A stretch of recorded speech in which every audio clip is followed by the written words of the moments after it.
नमस्ते, मैं अविचल दुबे। आप देख रहे हैं न्यूज तक। दुनिया की सबसे ऊंची जगह की भी ऊंचाई बढ़ गई है। माउंट एवरेस्ट की ऊंचाई 8,848.86 मीटर मापी गई है। यह पहले की ऊंचाई से 0.86 मीटर यानी 86 सेंटीमीटर ज्यादा है। अगर फीट में देखें तो एवरेस्ट की ऊंचाई पहले से 2.8 फीट बढ़ी है। आखिर कितनी ऊंचाई है एवरेस्ट की, तो इसे आसानी से समझिए। दिल्ली की कुतुब मीनार 73 मीटर ऊंची है।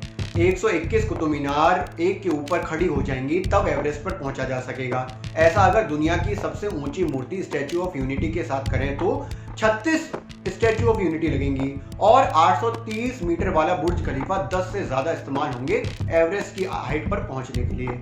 ऐसा पहली बार है जब बढ़ी हुई ऊंचाई को दो देशों नेपाल और चीन ने संयुक्त रूप से घोषित किया है।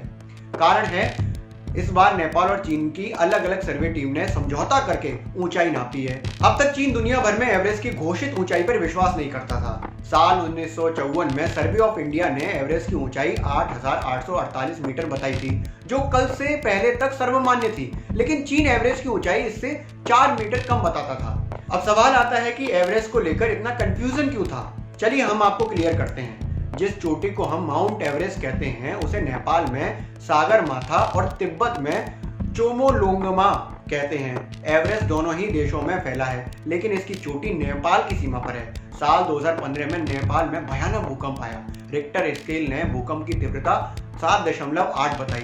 पूरा नेपाल अस्त व्यस्त हो गया।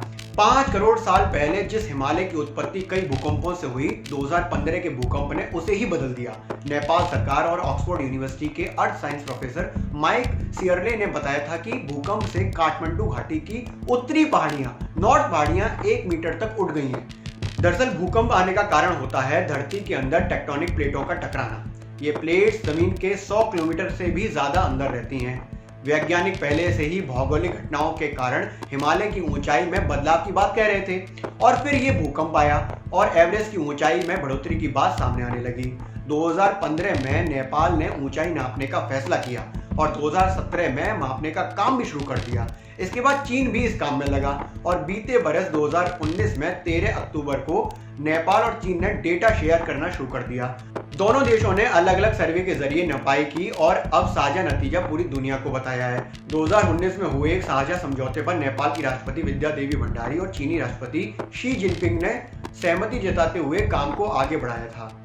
अब इस सब में एक इंटरेस्टिंग चीज जानते हैं, इतनी ऊंचाई को नापा कैसे जाता है। ऐसी पर्वतीय ऊंचाई को नापना आसान काम तो नहीं है, तो इसके लिए एक समुद्र तल से पुरानी पद्धति और आधुनिक जीपीएस तकनीक का इस्तेमाल किया जाता है। 1954 के सर्वे ऑफ इंडिया के बाद चीन ने साल 2075 और 2005 में माउंट एवरेस्ट की ऊंचाई नापी थी, लेकिन दोनों बार चीन ने ऊंचाई 8,844 मीटर बताई, जो सर्वमान्य हाइट 8,848 से 4 मीटर कम थी। चीन पहले स्नो कैप शामिल नहीं करता था, लेकिन इस बार उसने स्नो कैप को शामिल किया है, उसको मान्यता दी है। साथ ही एवरेस्ट की हाइट बढ़ने का बड़ा कारण 2015 में नेपाल में आया भूकंप ही बना।